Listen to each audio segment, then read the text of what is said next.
Fabulous. All right, so thank you all for being here. Thanks for being a part of Living Water and making this work, right? I mean, this is not what any of us expected last year that our life would be like, and yet here we are, and you guys are doing a fabulous job managing schedules, getting your kids different places, figuring out what's best for your family. So thank you. Thank you for being here. We're going to try to make this brief, right? Because we're all got busy lives and things happening. But we wanted to really make sure that all of us get together and you get an opportunity to hear what's to be expected in this crazy new year and to ask questions. So ask any questions. So what we're going to ask is that you hold your questions until the end, and actually Shannon Timmerman is going to be monitoring the chat. So if you've got any questions now as you hear stuff, type them in the chat to everyone. And I didn't make it so you can chat personally, but try to just hold it to chatting to everyone, and so Shannon can see that, and she can collect all those questions that you might have.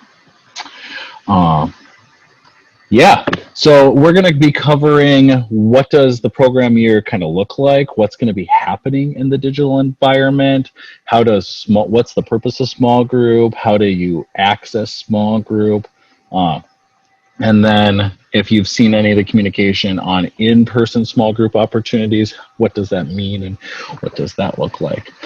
So I'm going to hand it over now. I think I covered everything. And I'm going to hand it over to John, and John's going to talk about kind of what the digital living water experience is.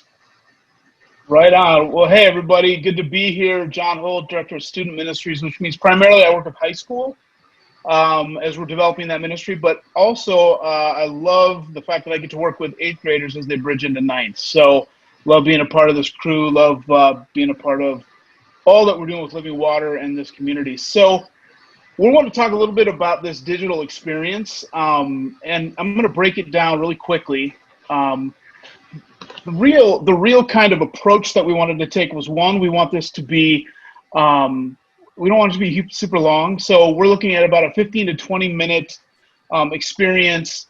It's got a quick welcome that's going to not just welcome in, but kind of set the stage for what's going to happen. We're going to have music that will be the L-Dubs, the band that plays on Wednesday nights, have done some awesome recording work, as well as we're pulling in some musicians from outside of the community too. So they're going to play. It'll be music that they can sing along to that they know, maybe a few that they don't. Then we're going to have a message time, so a teaching time that will focus on our theme for the year. And then that will be followed by a transition into our small group time, which will be on Zoom, unless you are able to do the option to be in the church building to host your group. So that is kind of the video itself, kind of that 20-minute shot. It's supposed to be fun, fast-paced, and engaging. We love feedback, so as it continues to go on throughout the year, let us know if there's some things that maybe your kid would like to see different, or something they're missing, or maybe a request, because we love feedback too, to continue to make it better and to be partners in this. Adam.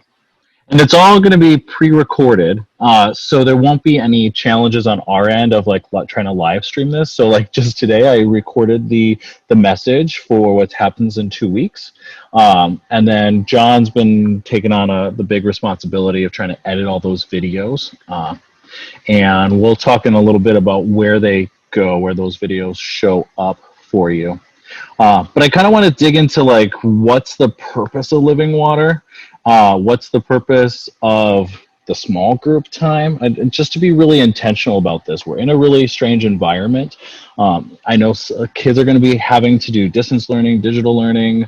And so what is this, and why are we still doing this? So the purpose of the Living Water digital video that they're going to watch is going to be trying to just bring some meaningful, relevant content to them, right? Kind of, they still get to see a face, they get to hear the music, and a message that we believe will kind of really speak to them. It's going to be a lot more condensed down. When we were physically gathered, right, we could do polling, we could watch videos, we could kind of mix and play with that message time.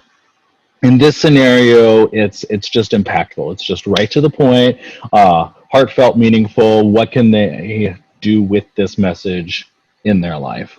So we're trying to just get right to the meat and the bones of this, so that they've got something to kind of digest and work in, and an opportunity after the program. If they wanted to dig a little bit deeper, we'll make that available. But we understand that, right? Everyone's kind of tapped out and stretched in this kind of crazy time. So they're going to get some really good, heartfelt, meaningful message, music, and then an opportunity for small groups. So the small groups intention here is to be, actually, I'm going to let John talk about the small group time. Yeah, so small groups are a really important part of the ministry that we do together, for leaders and students alike. First of all, it's an opportunity for that Christ community, that relationship building. An opportunity. It's a space for students to listen and be heard. So many times kids go out throughout the day, they're doing this, they're doing that, they've got so much going on. And so we want this to be an opportunity where they can share about themselves, but also listen to other kids and their journeys. We want it to be a safe space for them to ask questions, obviously, and we want that to be, not just faith questions, but life questions that may bubble up in the midst of the teaching time or what the small group talks about. We want to meet kids where they are. We want them to have an opportunity to be in a space where, as adults, that we're meeting them where they're at, not just kind of over their head. They get a lot of that too. So meeting them where they are, we want to be able to share those highs and lows too, kind of the flow of where their life is going, what's going on. And we want to be able to pray together and pray for each other. We want them to know they're loved.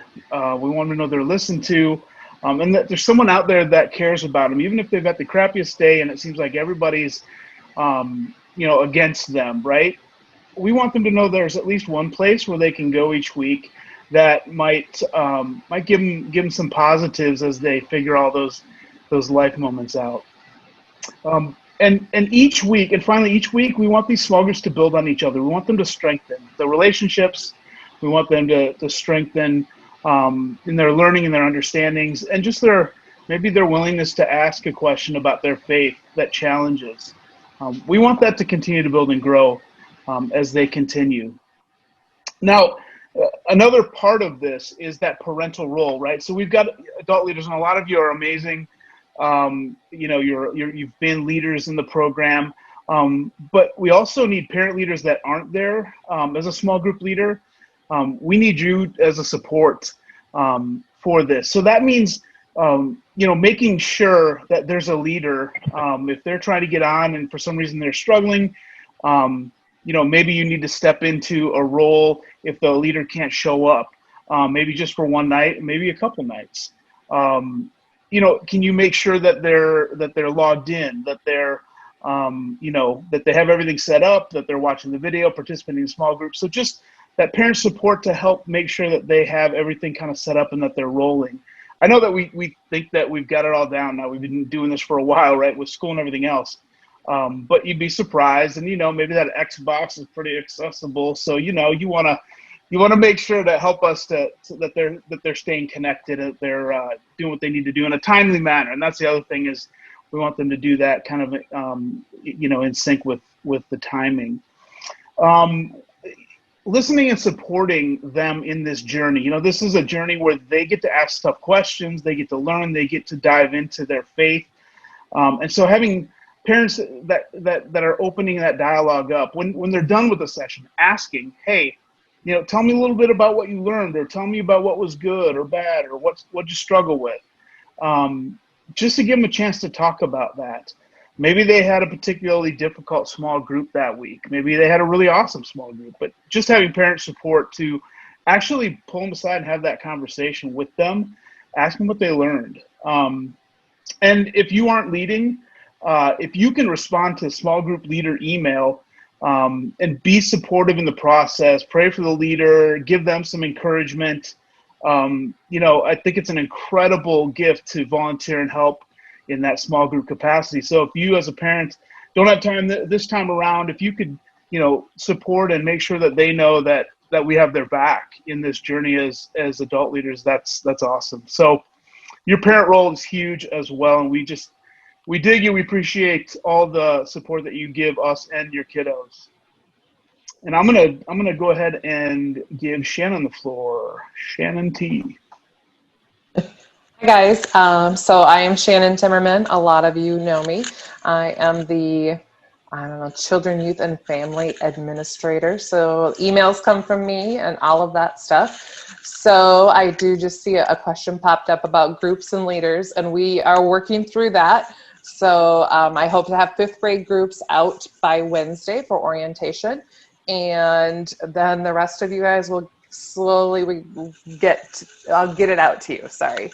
So I just kind of want to talk a little bit about a Wednesday night. And there are 2 options at this point in time. We have the option of doing a small group in person at the church. As a church staff, we have come up with a plan of allowing 10 small groups into the church on a Wednesday night, and we are limited it to 10 to just try to keep our numbers low. There will be a sign up genius that will come in tomorrow's email where groups can, the group leader can go ahead and sign up for a spot on a week. We have every week listed through Christmas so that you guys can kind of do planning ahead. So as soon as you guys get your group information and you know whether or not you want to meet in person, you guys can get out there. There are some rules and guidelines that we need to follow for in person. Not everybody in your small group has to meet in person. So that would mean that if your group, the majority of your group wants to meet in person, you as a leader are going to have a device and still be on Zoom so that we can keep those in our small groups that are unable to participate in person involved in your small group as well. So that is an option. We are asking no food or beverage in there. Drop-off time would be 6:15 to 8 o'clock, and you can come and go, you just want everybody out of the building by 8 o'clock. That would be our normal standard time. And because there are other activities that are happening in the church earlier, we really want to stick with that 6:15 drop-off time at the earliest. Masks will be required, which is why we said no food or drink. So more information on that will be coming up in the next few emails so that we can get that information out to you. And then as far as meeting online on a Wednesday night, we will be sending out this information in an email on Wednesdays. So you'll get a link to the YouTube video. So it'll be on YouTube, it'll be in the email, and we'll post it on Facebook. So if you are not part of the Facebook community, you can go to YouTube. If you are a Facebooker, you can go to SOLFC Living Water and follow that page, and you will see that each week. And of course, the email, you will get it as well. So we ask that if you are meeting in person, we will play that actual video in the worship center and for everybody to watch together. And then you will break out into small group. Those that are participating from offsite, we ask that you watch the video and then you log into Zoom at between 6:30 and 6:40. And then as soon as the video is done, we'll get everybody on in Zoom, and we are going to use Zoom breakout rooms this year. So that means everybody who's participating will need to have a Zoom account. They are free, so it is really important that each participant has access to be in Zoom and has an account. Now that could be mom or dad's email associated with it, but it's really important that we need you to use the same email every week, that address, because that's going to be attached to your group number, and that's how our breakout rooms are going to happen. So if anybody has any questions on that, we just feel free to send me an email and we can go over that, how to do that. But I have 2 kids, so I would have 2 different email addresses for them, because that email address will go to a 5th grade group and that email address will go to a 7th grade group. Once we all meet on Zoom, Adam, John, or myself will go and hit the button, and that will break you down into your small groups for your small group time. Anybody that was using, say, a different email address, Adam, John, or myself will be able to put them in the right room as long as they know their group number. For those of you that are new or don't know how group numbers work, it's a number and letter system. So for 5th graders, that would start with a 5. If it's a boy group, it's B. If it's a girl group, it's G. And then it's a group number of 01 through 12. So you'll just need to, that information will be coming out shortly. I think that is it. Anything else that I forgot about that? It's a lot of details. This is recorded, and so you can watch it again. I do see a handful of questions in here, not too many. So if at this time you feel like you've got a question, you can start typing it if you'd like, but I'll start addressing them.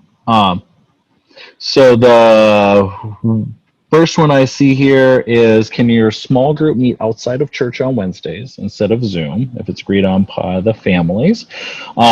This is a tricky situation for us to say or kind of respond to, because we don't want to, we want to make sure that there's a safe environment for kids to participate in, right? And if it's at Shepherd the Lake, then we can say, yep, we can monitor this, we can make sure that the environment stays safe. Meeting offsite could be difficult. Now, in the past, small groups have sometimes met offsite. We would ask that, right, you work with the families, and that you would ask, even if you're outdoors, can you mask, right, in case 6 feet isn't really accessible. I don't know if John or Shannon would like to speak to that, but yeah. The only thing I would mention is that I think that there could be liability issues on your end as a host if, let's say, you wanted to do it in your backyard, and should something happen, I think we need to be careful that you aren't put in a situation where somebody gets COVID, gets sick, God forbid, and because you hosted in your home, you're liable. So I think part of the reason we do it at our church or do it virtually is because we have that liability covered in our own insurance and based on it being a church event on site. So I guess unless we check in with Katie about that liability piece, I would say for now, my opinion would be we probably should not do offsite. Next question here is 20 minutes total and then small groups. So yes, the welcome will be 5 minutes or less. The music video is about 5 minutes. The message we're aiming for around 10. And then there's a quick go off to small groups. You are looking about 20 minutes. Again, we're trying to be really intentional about managing, helping to manage your screen time, right? I know that's an important thing that we're all trying to work through. And yet we feel like we can get a meaty content piece across, and then small group time. So we were discussing today about how that could work, and what we imagine too is if you've got the access to Zoom and you can watch the video, right, you could log into the Zoom right away, and then when the video is done, we do an admit all, and everyone gets in, and then we break you off into small groups. We did a test today on the breakout sessions, right? When Shannon says log in with the correct account, the account that you've told us, that's really helpful, because then all we have to do is click a button and everybody magically goes to their pre-assigned small group, and leaders don't have to try to manage or set up accounts. It's all just through the breakout rooms. You'll automatically be placed in the correct small group time. Let's see.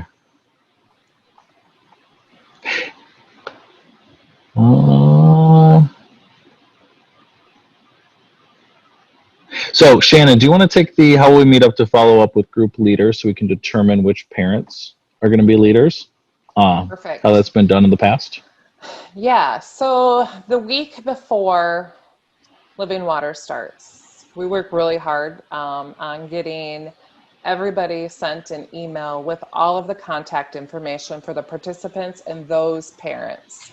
And then those parents together decide who is leading. This is where we cherish our parents in the fact that they are leading those small groups and they are stepping up and they are loving on those kids and listening to them.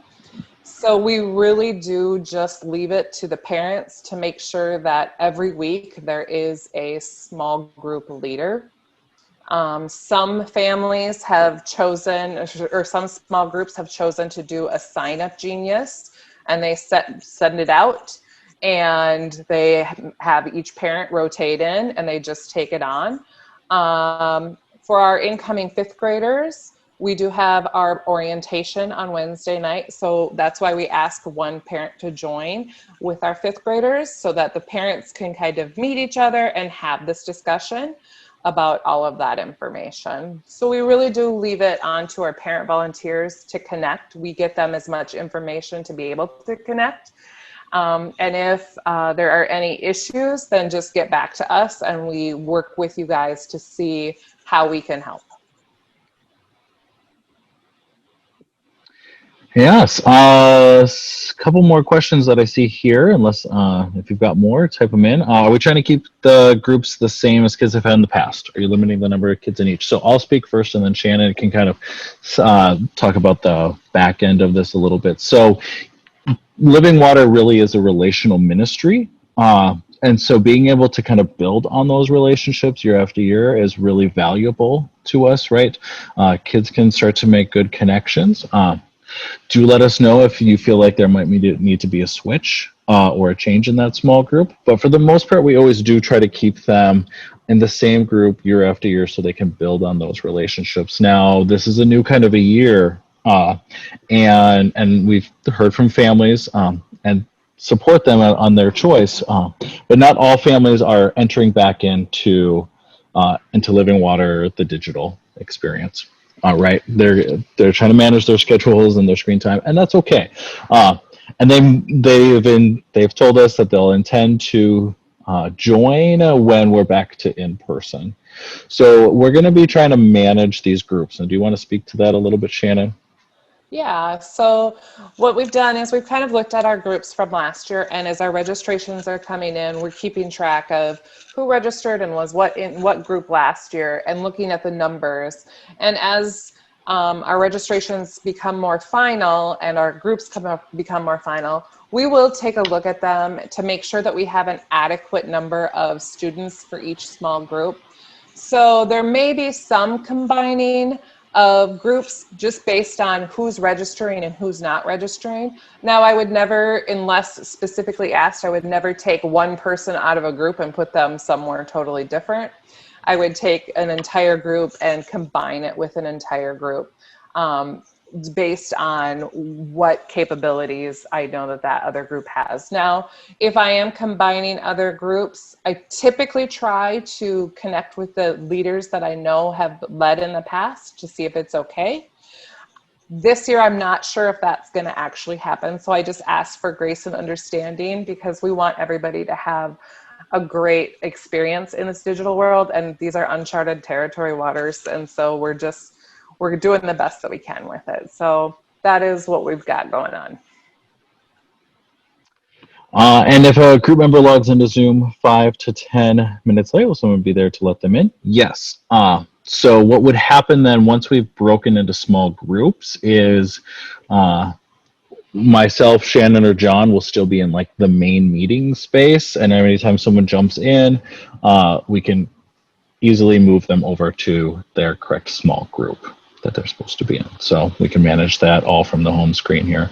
The nice thing too, one of the security features that's helpful in this is if somebody is trying to get in with an account that hasn't been pre-registered, they're just going to sit here with me and not actually go to the small group meeting time. If someone does come in not using the pre-registered, there's just going to be a delay in Shannon trying to figure out, okay, who are you? What? And then she has to find their small group number, and then we can move them over. So it is possible if they're not using the right number to get them there, they're just going to sit with a delay before they get to go to their small group until we can find the right spot. And the last question I see here, type more if you've got them, is what's the expected duration of the small group meetings? And I think I did see a question too on leader training. We don't have a plan for specific leader Zoom training, but I did want to show you what to expect in the leader handout that you're going to get every week. Let's pull this up. So you can see here, it's really, the leader handout is really simplified. As a leader, you've got your, what's the question, what's the takeaway, and what's the scripture based on. So this will kind of help you understand in advance where the message might be going that night. We'll put a little bit more context around the message in this section, but I really want you to understand the purpose of small groups, see, hear, and connect with kids. Guiding through content, not really. If you've been a leader before, you might have experienced like, okay, we're going to play a game, and now I've got to like make sure you know this information too. The purpose of small group really is relational. So I've got some tips for video chat, right? Make sure everyone can stay muted, try not to have them chatting with each other, that they participate in the conversation. Using a popcorn method just lets everybody get to speak to one another. And then here's 7 questions, 7 things to do in that small group. And once you have kind of everyone sharing, that will take the time that it needs. As a leader, your only maybe thing that doesn't show up on here is to kind of push a little bit, right? Like, what have you been struggling with? Nothing. If they just say nothing, it's like, well, like, tell me more. Like, how was school, or what's your home life like? Where are you struggling in this? Just kind of push a little bit more as needed. Again, the purpose of small group here really is to listen and to love these kids. So you get kind of 7 questions. You hear everybody speak about it. You've listened, and then you pray for them. Really, as a leader, I want you to give thanks to God for the highs in their life, and to ask God to help them with their lows. That they are listened to and they are loved. So your small group time will kind of depend on your small group. Maybe you've got more questions you want to ask, or a few other things you want to do. That's okay. You can bring those to the table. But if you hone in on this, like, you're bringing it home. They're listened to and they're loved. Any other questions? Some of you might have friends that are going to tell you that they tried to get in on this meeting, but they received the 100 participant notification max. Shannon, what I realized I did is I upgraded my personal Zoom to the 500 and above, and not the work Zoom to 500 and above. So during Shannon's talk, I upgraded here. We'll have to see if we can get a refund on the other one. Otherwise, the churches have to pay for 1 month. But if you have friends who asked about that, it's like, yep, Pastor Adam caught it. Come on. Oh, Nick, really? Yes! That away, Nick. Nice. That away, Nick. Get it together. Test me. One thing that I wanted to bring up as well, somebody had asked a question, and I know we have everybody is a rock star leader, and some are leading multiple groups. And this just occurred to me that you have one email address account. So those of you that are leading multiple groups, I think what we will do is we will just have you just log in like a guest, like what Adam said, like you just found it. And then when we get to the point where we push to breakout, we'll contact each of you, we'll talk via chat or whatever and get you to the right group at that time. I think that's the best way to do it, unless you choose to have multiple Zoom accounts. All right. That's it. We are gonna push this out there. Keep a watch for Shannon's emails. They're gonna keep coming. I know you've got a million emails with school and everything else in life. That's a lot to manage. Thank you for doing this for your kids. And you guys are loved. We'll see you in the real world, digital world. Thank you. Bye, everybody. Thank you. Bye, guys.